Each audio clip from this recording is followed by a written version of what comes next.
Bismillahirrahmanirrahim. Assalamualaikum warahmatullahi wabarakatuh.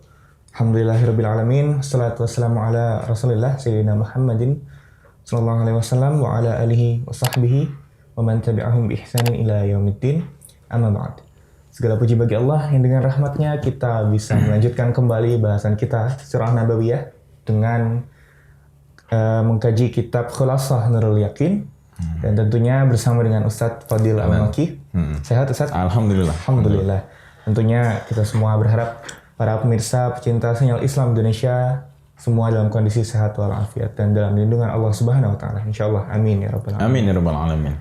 Ustadz, sebelumnya kita telah sampai ke dakwah jahriyah, dakwah secara terang-terangan. Ini ya terang-terangan ya, al-jahru bil tabligh. Dan sudah mulai ada pertentangan dari kaumnya sendiri, sebagaimana sudah disebutkan oleh Waraqah bin Naufal bahwa Rasulullah akan ditentang oleh kaumnya sendiri. Siapa komandonya dari kaum beliau?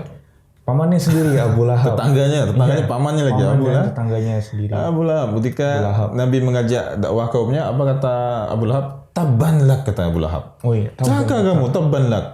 Untuk ini kamu kumpulkan ini. Maka kemudian Al-Quran menjelaskan tabbat yada Abi Lahab. Naam. Wa masyaallah. Bismillahirrahmanirrahim. Alhamdulillahi rabbil alamin wassalatu wassalamu ala sayyidina wa nabiyyina Muhammad sallallahu alaihi wasallam wa ala alihi wa ashabihi ajma'in. Amma ba'da. Allahumma inna nas'aluka 'ilman nafi'an wa fahman wasi'an wa rizqan wasi'an halalan tayyiban wa 'amalan mutaqabbala. Rabbi shrah li sadri wa yassir li amri wahlul 'uqdatam min lisani yafqahu qawli. Wa masyaallah akhi Afiyari beserta para pecinta sahabat sinyal Islam yang dirahmati Allah dimanapun antum berada, kita telah berada di bulan Ramadan dan kali ini kita membahas sirah lagi. Sirah bagaimana Rasulullah setelah 3 tahun loh, Fer. 3 tahun berdakwah secara rahasia dan matang beliau dakwah beliau sudah mulai diikutin oleh 40-an orang. Kemudian ini menunjukkan wah ini udah matang nih dakwah untuk menuju dakwah terang-terangan. Walaupun saat itu mayoritas yang mengikuti dakwah Nabi adalah orang-orang yang derajat strata sosialnya di kalangan kaum Quraisy bukan dari derajat yang tinggi. Kebanyakan mereka adalah orang-orang fakir, ada Ustadz juga Afin, orang-orang lemah. Ustadz Afin, orang lemah, orang yang bukan orang kaya, ada juga budak seperti Ammar bin Yasir, Bilal bin Rabah, dan juga penggembala seperti Ibnu Mas'ud. Hanya beberapa saja yang merupakan dari kalangan orang-orang pedagang yang sukses tentunya seperti Utsman bin Affan.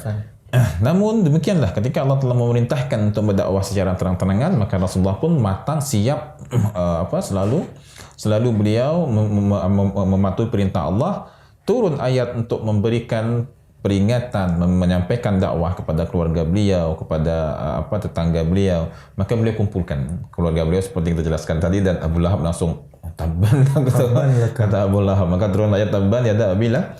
Kemudian setelah beliau berdakwah secara terang-terangan, maka orang Quraisy pun nggak langsung terima, sehingga kita kalau berdakwah ada kendala itu biasa. Dalam dakwah ada kendala itu biasa. Justru ketika dakwah aja mulus, nah ini coba cek, jangan-jangan ada yang salah dalam dakwahnya ini. Dakwah kok mulus aja, itu bukan dakwah berarti.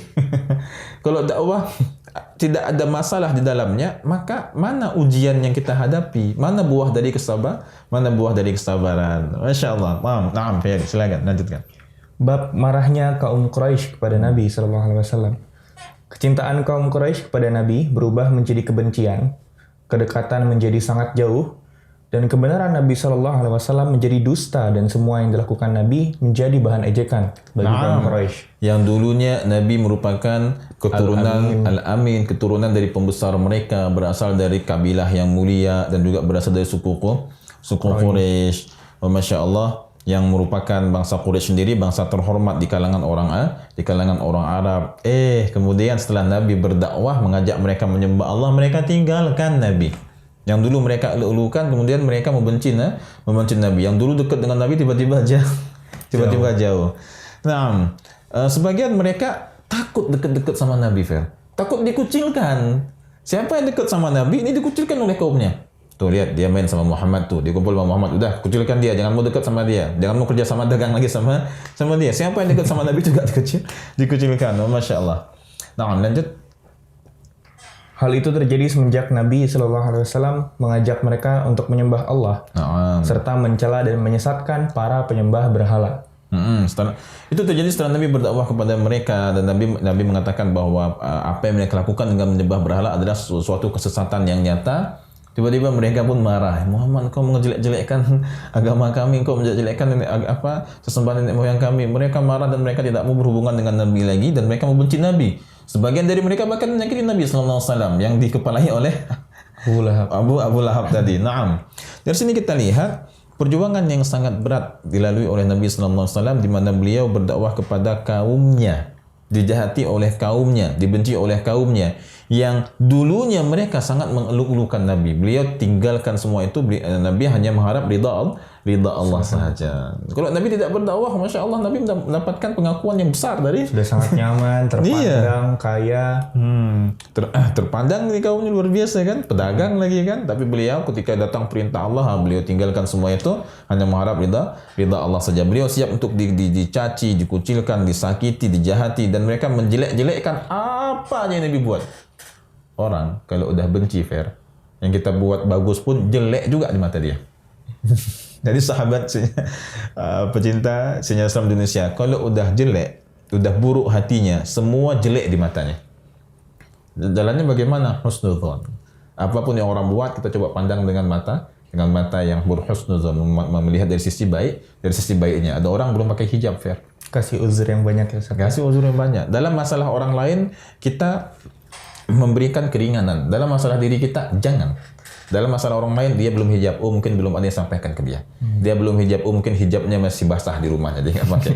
Dia belum hijab, mungkin dia nggak mampu beli, hijab. Tapi kalau masalah diri kita, jangan. Kenapa? Harus ketat ya. Kita harus ketat. Jangan sampai kita janganlah kita laki-laki berhijab juga. Maksudnya ini bagi perempuan tentunya. Masya Allah.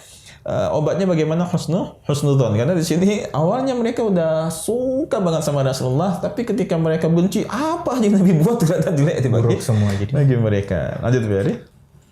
Mereka datang ke paman Nabi Shallallahu Alaihi Wasallam minta kepadanya untuk melarang Nabi melakukan hal tersebut. Ya, dia dakwah itu. Quraisy ini pun mereka stres juga mikirin, ini Muhammad apa dibuat Muhammad ini kan? Kalau Muhammad mau jadi raja, bukan masalah besar bagi mereka. Kalau Muhammad pengen jadi pendapat harta, bukan masalah besar. Tapi ini masalahnya, kata orang Quraisy, Muhammad ini menjelek-jelekkan nenek moyang kita, menjelek-jelekkan berhala yang mereka sangat menyembah berhala mereka itu. Mereka mau berdagang, mereka kasih sembelihan dulu mau ke Syam, mereka sembelih dulu. Mereka minta ke dewa mereka agar menjaga mereka. Mereka menyembahnya luar biasa. Kita jelaskan di sebelumnya, kebiasaan orang Quraisy itu apa? Innamal khamr wal maisiru, judi mereka, wal ansab di sini yakni terlalu berlebihan banget dalam menyembah berhala, menganggap wah ini luar biasa berhala ini, wal azlam, mengudi nasib mereka dengan anak panah. Ini pembahasan yang lain, yang tentunya pembahasan tafsir nggak kita bahas di sini. Al-muhim, mereka sangat cinta banget mereka sama berhalanya itu. Minan nasi may yattakhidhu min dunillahi andada yuhibbunahum ka hubbillah. Mereka cinta banget. Sebagian dari manusia ada yang cinta kepada berhala itu, nggak boleh dicolek dikit pun berhalanya, nggak boleh dijelek-jelekkan sedikit pun. Itu akhi. Sekarang ada orang yang terlalu berlebihan dalam memuji sesuatu. Kita nggak boleh singgung dikit aja, wah itu kita dibully habis-habisan. Kipi, kita nggak panjangkan ini. Ini saya demikian. Coba singgung dikit aja si artis-artis itu yang dari belahan negara sana tuh, yang putih-putih wajahnya, yang kena masuk operasi sini, singgung dikit aja yang disinggung, ngamuk nggak mereka? Satu dunia ngamuk. Dan fans base-nya banyak di Indonesia, Apa tadi si KP tadi ya, kita nggak perpanjang. Si KP tadi itu banyak itu. Itu terlalu cinta yang berlebihan kepada sesuatu, mencintainya seolah-olah seperti mencintai Allah. Yuhibbunahum ka hubbil walladzina amanu ashaddu hubban lillah. Orang-orang yang beriman, cinta mereka paling besar hanya untuk Allah. Disinggung ini itu, itu biasa disinggung itu. Tapi coba singgung colek aja sedikit ya. Jadi ini adalah kejahiliahan yang datang di masa modern. Prakteknya beda, prosesnya sama. Gimana ini? Prakteknya beda, proses cintanya sama. Prakteknya dulu mereka sembah berhala. proses cintanya luar biasa. Sekarang bukan berhala yang bentuk Hubal, Lata, Uzza, Manat, bukan. Sekarang ya dalam hal bentuk yang mereka cintai sangat luar biasa berlebihan. Maka proses cintanya sama. Coba kita colek dikit. Ngapain tuh kamu terlalu condong sama sini, sama situ, sama artis ini itu semuanya itu kan cuma plastik ini itu. Wah, jadi bahan bully itu habis. Kan biasanya besar ya kan. Jadi demikian juga orang jahiliyah juga demikian. Habisnya banyak yang bully kita enggak? Yang penting kita harap ridha. Yang penting kita harap ridha dan kita tidak sebutkan secara detail. Tadi kita cuma bilang KP saja, Ustaz. Ini nanti banyak yang bully, Ustaz. Kalau yang bully itu berarti ya nggak jauh beda dengan orang jahiliyah zaman dulu. Orang jahiliyah zaman dulu ketika Nabi menjelek-jelekkan, Nabi mengatakan jangan sembah berhala. Mereka bilang sini, ya Abu Talib, kamu nggak tahu bahwa Muhammad itu mencaci maki berhala-berhala kita. Ngamuk mereka. Masya Allah. Sampai akhirnya datang ke tadi Abu Talib, Ustaz ya. Iya, jadi kalau apa yang mereka katakan Ustaz ke Abu Talib? Apa yang mereka katakan ke Abu Talib? Jadi luar biasa sekali Ferry ya, kalau ada sebagian dari manusia yang kemudian mencintai sesuatu secara berlebihan ya. Dan kalau yang dia cinta itu dicolek, ngamuk luar biasa. Ini merupakan praktek jahiliyah dalam zaman modern. Dalam zaman modern. Apanya yang sama? Proses cinta, proses cintanya. Kita boleh marah kalau ada orang menghina Allah. Kita marah kalau agama kita dihina. Tapi ya marahnya dengan elegan tentunya, marahnya dengan adab. Kita nggak bahas masalah itu terlalu panjang lebar. Kita masuk ke sini apa pesan ataupun apa bukan ini apa yang disampaikan oleh utusan-utusan Quraisy kepada Abu Talib. Mereka mengatakan, ya Abu Talib, itu anak saudara ente itu. Ya ini keponakan ente. Itu anak saudara ente itu dia telah mencaci maki berhala-berhala kami, mencela agama kami, dan dia membodohkan harapan kami, dan dia menyesatkan nenek moyang kami. Kenapa tuh anak saudara ente menjelek-jelekkan berhala ini itu segala macam? Masya Allah. Tapi Abu Talib di awal udah bilang ke Nabi SAW bahwa Abu Talib tidak akan melepaskan dan membiarkan Nabi disakiti, dijahati oleh kaum kafir. Dan Abu Talib di sini pemimpin, termasuk orang yang sangat dihormati di kalangan suku Quraisy. Beliau laki-laki yang tua dan juga tinggi, berwibawa, Masya Allah. Maka Abu Talib pun menolak dengan lembut dan menegaskan bahwa Abu Talib tidak akan melepaskan Rasulullah kepada kaum kafir Quraisy. Maka kaum kafir Quraisy pun tidak berani menyakiti Rasulullah karena menghargai Abu Talib. Jadi begini ada beberapa bani di situ kan, ada beberapa bani, Rasulullah sendiri Bani Hashim. Bani yang lain itu nggak berani colek Nabi. Kenapa? Karena kalau colek Nabi sama seperti mengajak ribut nantinya antar bani jadinya kan. Colek anak keturunan Bani Hashim ribut nantinya, itu bisa bentrok antar dua bani. Selesai masalah eksternal. Masalah eksternal selesai. Gangguan bani lain insya Allah aman ya. Masalahnya dari bani sendiri. Abu Lahab. Masalah dari luar selesai kan. Mereka nggak berani ganggu gitu kan. Dari Abu Lahab ini sendiri ini yang Masya Allah ini. Nah, khairan insya Allah. Kemudian lanjutkan Ferry. Dan rupanya Ustaz di sini kaum Quraisy datang ke Abu Talib ini bukan cuma sekali. Ini ada kedatangan yang kedua. Ada lagi yang ketiga terakhir ya? Ya, ternyata ada yang ketiga juga nanti. Nggak habis pikir ini gimana caranya ini. Kemudian Masya Allah sahabat kami, para pecinta siaran Islam di Indonesia, dimanapun antum berada, mendekat musim haji, itu kan banyak orang datang. Dan mereka khawatir juga. Ini kalau ada yang menjelek-jelekkan berhala kita dan berasal dari kaum kita, mau ditaruh di mana wajah kita ini? Dari kaum kita sendiri menjelek-jelekkan berhala yang kita letakkan di Baitullah. Malu kita sama pendatang ini kan? Mereka kumpul semuanya. Apa yang pas kita bilang Muhammad ini ya ke pendatang ya? Ini aja, kita bilang dia dukun. Mereka kumpul di rumah Walid bin Mughirah. Kalau dibilang dukun, kita lihat sikapnya nggak kayak dukun juga.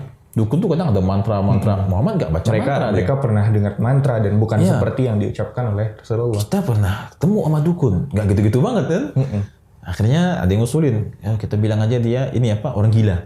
Majnun. Orang gila tuh suka ngomong sendiri, suka ngomongnya nggak teratur, bisik-bisik nggak jelas gitu.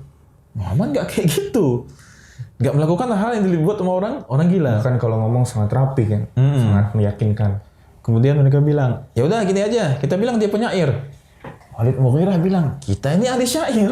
Tapi kita tidak pernah mendengar syair-syair seperti yang lebih Rasulullah. hebat dari yang apa dibaca Muhammad kita belum temukan. Kita ini ahli syair, tapi yang dibawa sama Muhammad itu lebih hebat dari ini. Ya udah kita bilangnya dia penyihir. Kita pernah ketemu sama orang-orang ahli sihir yang pintar sihir. Kita tahu bagaimana si penyihir itu. Tapi Muhammad nggak komat kamit kayak penyihir. Dia nggak baca mantra ini mantra itu. Bingung akhirnya mereka. Dan kalau gitu apa yang kita katakan? Maka Walid bin Mughirah pun mengatakan apa yang dikatakan oleh Muhammad itu perkataannya benar-benar manis, pangkalnya benar-benar cerdik dan cabangnya benar-benar matang. Jadi mereka mengakuin akan dahsyatnya Al-Quran Al-Karim. Bahkan nanti mereka sampai sujud loh. Ada peristiwa mereka ketika Nabi baca surat An-Najm mereka sampai sujud semuanya dan peristiwa sujudnya mereka ini tersebar beritanya sampai ke negeri Habasyah sana.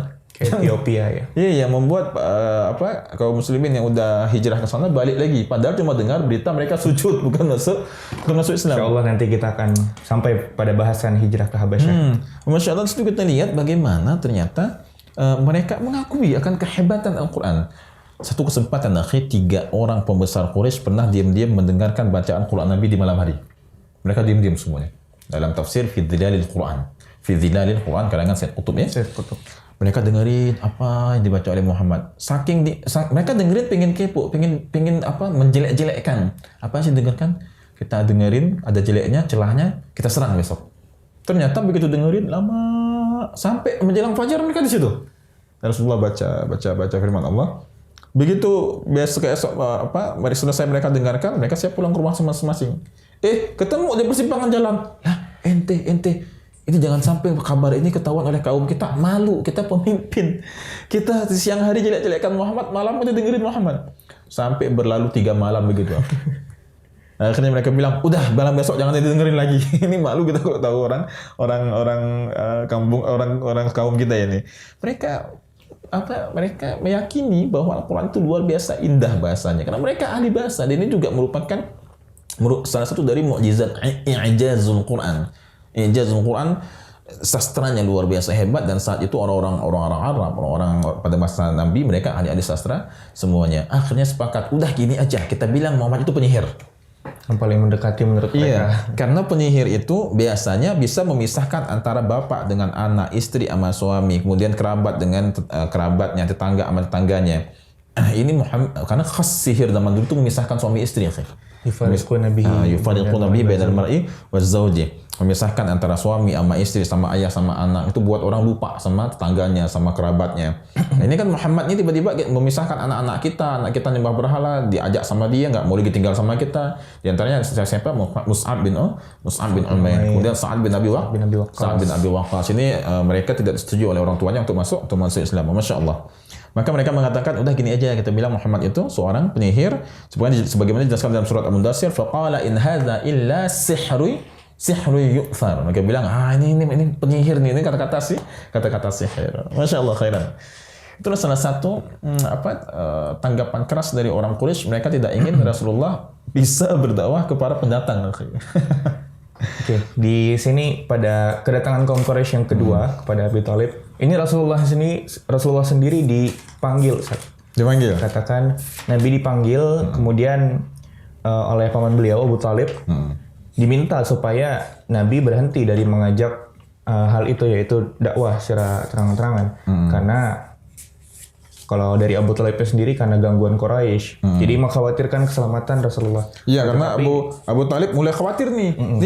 Jadi begini akhi, mulai terdengar desas-desus bahwa ternyata orang-orang Quraisy itu ingin menyakiti Nabi, dan ingin menjahati Nabi Sallallahu Alaihi Wasallam. Dan mereka ingin ngambil jalan keras nih, karena dia ingin pelan-pelan nggak bisa lagi kan. Ini kayaknya mereka bakal ngambil jalan keras dan bakal ada keributan antar bani kayaknya nih.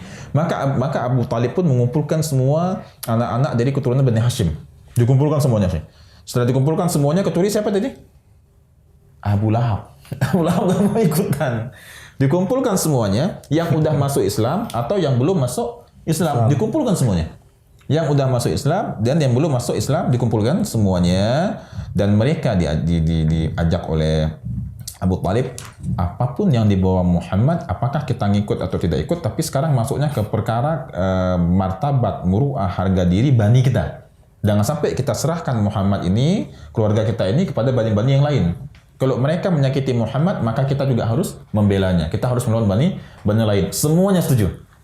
Dari Bani Hashim yang masuk Islam ataupun yang tidak masuk, ini menunjukkan keluhuran budi Nabi Sallallahu Alaihi Wasallam. Mereka yang belum masuk Islam pun saat itu mau membela Nabi, walaupun dengan alasan menjaga nama baik Bani Hashim. Yang kedua, kenapa dikumpulkan akhi oleh Abu Talib? Karena mulai terdengar desus-desus nih.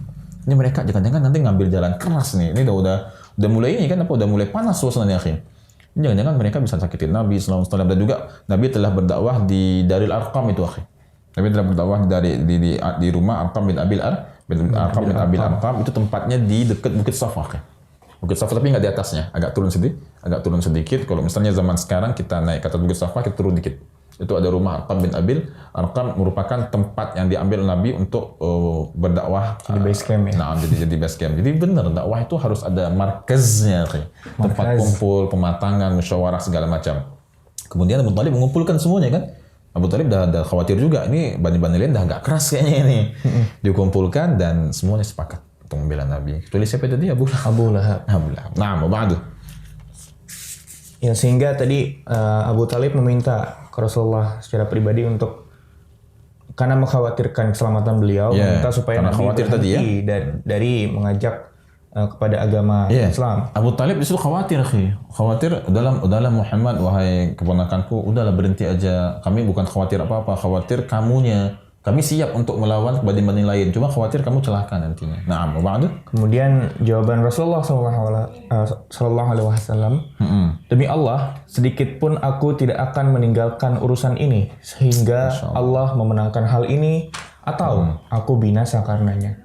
Insya Allah. Apa jawaban Abu Talib? Atau aku binasa karena, kata Nabi, aku tidak tinggalkan urusan ini, atau aku akan binasa. Aku akan binasa karenanya. Ini udah siap mati Nabi di situ. Siap berjuang. Sangat tegas. Luar biasa. Kemudian pamannya menjawab, pergilah dan katakanlah yang kau suka. Demi Allah, aku tidak akan menyerahkan engkau selamanya. Karena Abu Talib melihat bagaimana kuatnya mental Nabi, semangat Nabi. Muhammad silahkan berangkat, ente berdakwah, ente mau ngomong menjelek-jelekkan berhala. Padahal yang jelek itu kan berhalanya Abu Talib juga. Abu Talib dia ketika dijelaskan oleh Nabi begini, dia bisa menerimanya. Tapi nggak mau masuk Islam karena karena Abu Talib tidak ingin bersikap khianat kepada agama nenek moyangnya. Masih menghargai agama nenek moyangnya. Oh, Masya Allah, demikian dah ketetapan dari Allah. Maka demi melihat tegasnya jawaban Nabi Muhammad, terserah nanti mau ngomong apa aja, walaupun menjelek-jelekkan Tuhannya Abu Talib sendiri kan. Aku tidak akan melepaskan kepada mereka. Jadi ini udah mulai panas nih Fer. Suasana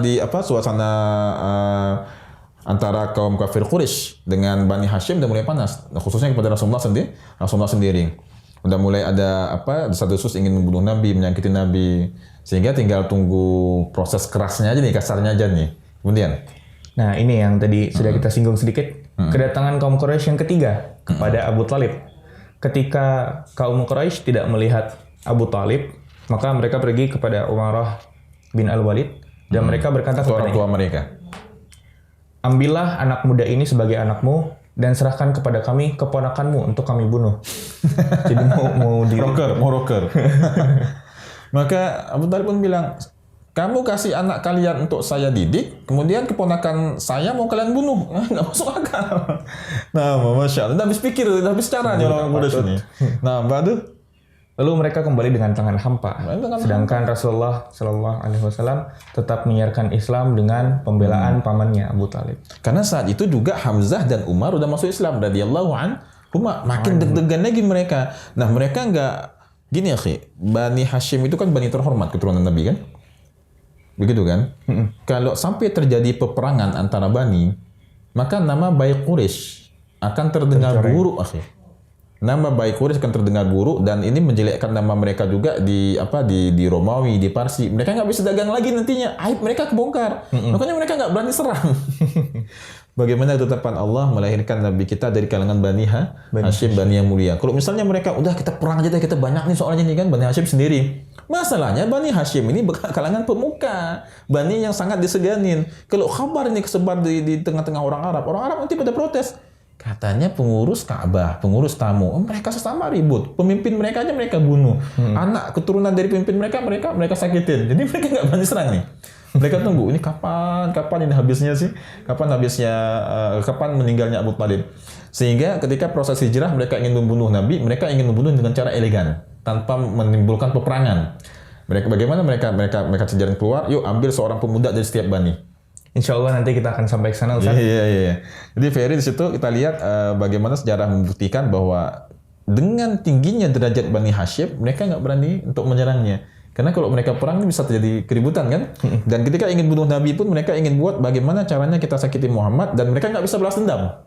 Karena kalau mereka balas dendam lawan seluruh bani kan. Seluruh bani. Jadi nggak ada perang. Mereka ingin sakitin Nabi tanpa harus menyebarkan berita buruk. Wa makaru wa makarallah. Wallahu khairu makirin. Masya Allah. Naam. Apa hikmahnya?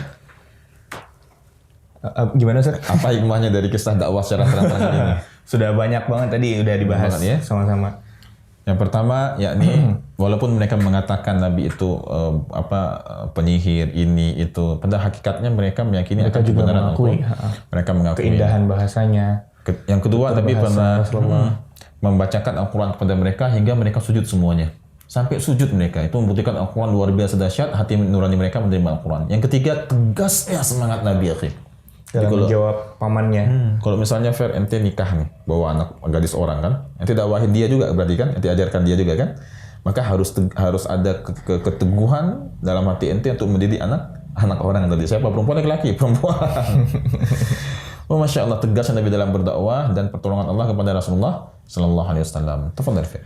Baik, Insya Allah selanjutnya akan kita sambung dengan bahasan bagaimana gangguan yang semakin meningkat dari kaum Quraisy kepada Rasulullah dan para pengikutnya serta sampai hijrah hijrah ke Habasyah.